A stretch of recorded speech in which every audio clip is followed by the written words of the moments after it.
Hey guys, कैसे हो सभी लोग। Welcome back to my new vlog. So yes, मैं आ चुका हूँ फिर से साइकोलॉजी के 5 दिन पहले व्लॉग बनाने के लिए। अल्लाह माफ करे, बहुत मनुष्य लग रहे हो, मत करो, रहने दो। और यस, अभी मैं तुम लोगों को एक बात बताता हूँ। देखो, सिंपली पता नहीं क्या है भाई, मतलब कि I just want to say that I am getting a lot of fear from the exam cause of the group chatting and also cause of the previous year papers cause they are the काफ़ी difficult and yes I am not scoring more than half of the marks in the previous year questions. So yes, मैंने जो है previous year लगाने शुरू कर दिएंगे और yes ज़्यादा number नहीं आ रहे हैं। सो शायद से इसी डर से, या फिर हो सकता है पेपर नज़दीक है इस डर से, या फिर मैं जो है बिना जैकेट के घूमने लग गया था बीच में कुछ इन दिनों से कारण मेरे जो है दोबारा से बुखार हो चुका है और काफ़ी ज़्यादा गर्म पड़ा हुआ हूँ इस वक्त। तो अभी डॉक्टर से दवाई लेके आए थे, उसको खाया था मस्त। अगर ऊपर ऊपर से बताऊं तो हमारी साइकोलॉजी की बुक बस 2 ही दिन की हैगी, क्योंकि मैंने जो है कल 4 चैप्टर पढ़े थे, आज 3 पढ़ने आएंगे, अपनी बुक ख़त्म। सो यस, ऊपर ऊपर से मैं तुमको बता रहा हूँ अपनी बुक बस 2 ही दिन की हैगी साइकोलॉजी की, क्योंकि चैप्टर्स थोड़े बहुत पढ़े हैं तो टाइम थोड़ा बहुत ये लोग ज़्यादा लेते हैंगे। एंड यस, अभी होली भी नज़दीक हैगी। सो अपनी फीलिंग्स को दिल में अंदर रखते हुए, क्योंकि मेरा होली खेलने का काफ़ी ज़्यादा मन है, पर क्या कर सकते हैं, होली के अगले दिन ही पेपर रहेगा। और ये ड्रामा जो है बचपन से चला आ रहा है, मतलब कि जब मैं छोटा सा था फर्स्ट क्लास में तब भी अगले दिन होली के पेपर होता था, और अब 12वीं क्लास में हूँ अब भी अगले दिन होली के पेपर होता है। तो साला ये दुख का खत्म नहीं होता बे। मतलब कि स्कूल वालों ने ठान रखी है भाई कि होली बनाने ही नहीं देनी बच्चों को, इनको टेंशन ही दे के रखनी है। सो यस, अपना बोर्ड का पेपर है होली के अगले दिन, ज़्यादा अच्छे से। वैसे मैं तुमको सच्ची सच्ची बताऊँ ना, तुमने एक भी व्लॉग में मेरे को नहीं देखा होगा होली खेलते हुए। सो यस, मैं जो है नहीं बनाता हूँ, पर हाँ अब की बार काफ़ी मन था। एंड यस, मैंने जो है अपनी बुक पढ़ ली हैगी 2 बारी। 2 बारी नफ तो नहीं हैगी, वैसे देखा जाए तो 4 बारी पढ़ी है, क्योंकि 2 बारी थ्योरी, 2 बारी क्वेश्चन आंसर्स, तो अपने 4-5 बारी अपनी बुक पढ़ ली हैगी और अभी 5 दिन बाकी हैं। सो यस, अभी अच्छे से पढ़ने वाले हैं। मैं जो लास्ट चैप्टर पढ़ रहा था बैठकर, सोशल लोफिंग ग्रुप पोलराइजेशन, पढ़ लिया हैगा भाई पूरा। सो अब जो है अपने बस 3 बचे हैं, मतलब कल मैंने 4 पढ़ लिए थे, आज अपने को 3 पढ़नी है। सो 3 चैप्टर हैं अपनी meeting life challenges, variation in psychological attribute and attitude and social cognition, ये पढ़ना है। तो अपने 2 दिन में जो है सारी बुक ख़त्म हो जाएगी।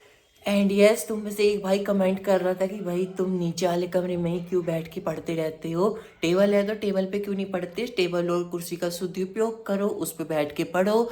सो मैं तुमको एक बात बताना चाहता हूँ कि ये वाले कमरे में जो हैगा, मतलब हाँ इसमें बैठ के मैं इसलिए पढ़ता हूँ क्योंकि ये वाला रूम भाई ऑब्वियसली एम्प्टी रहता है, और तुमने देखा होगा इसकी रोज की कंडीशन ही ये रहती है।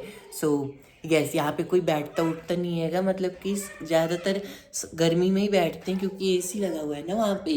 सो हाँ, एसी की हवा खाने के लिए और अच्छी नींद लेने के लिए बस गर्मी में ही सोते हैं यहाँ पे, और बाकी सर्दियों में खाली रहता है ये रूम।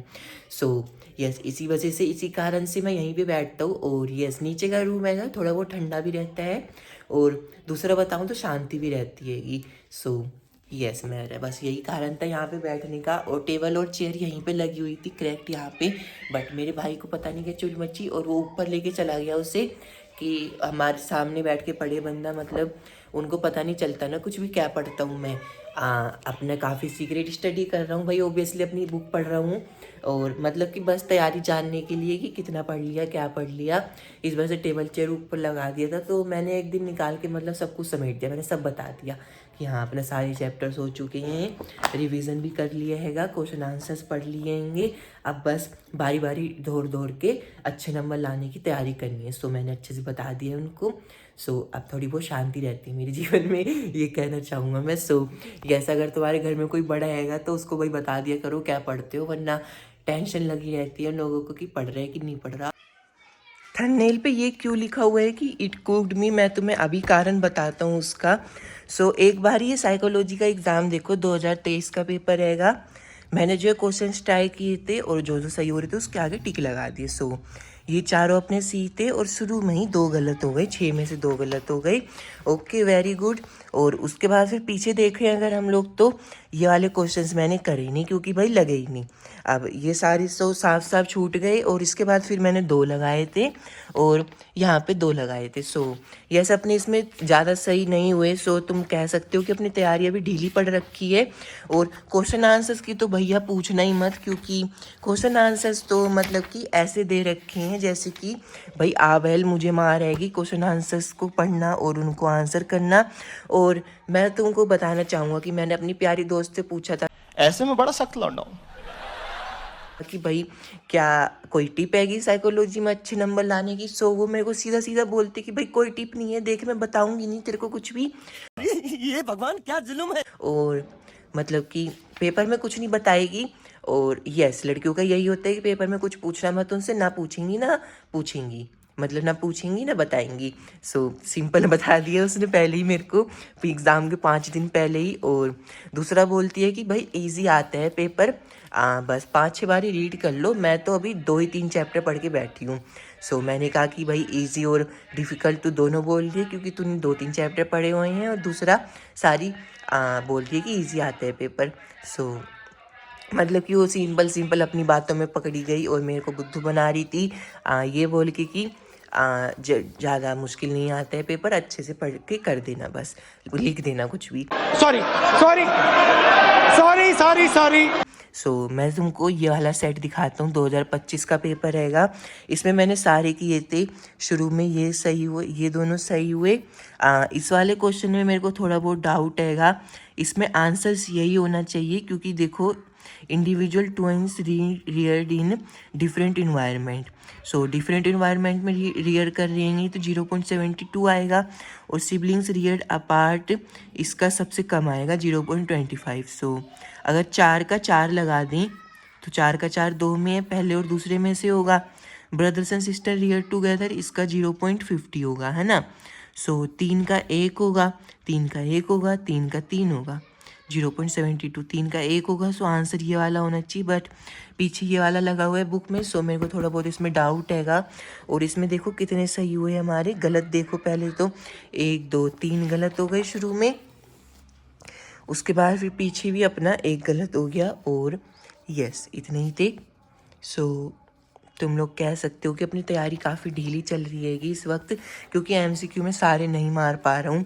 सो यस अभी चैप्टर्स को अच्छे से रीड करने की बारी हैगी। और यस मतलब कि तुम लोग लड़कियों के चक्कर में मत जाना पेपर देने के लिए, किसी से पूछ के कर दूंगा।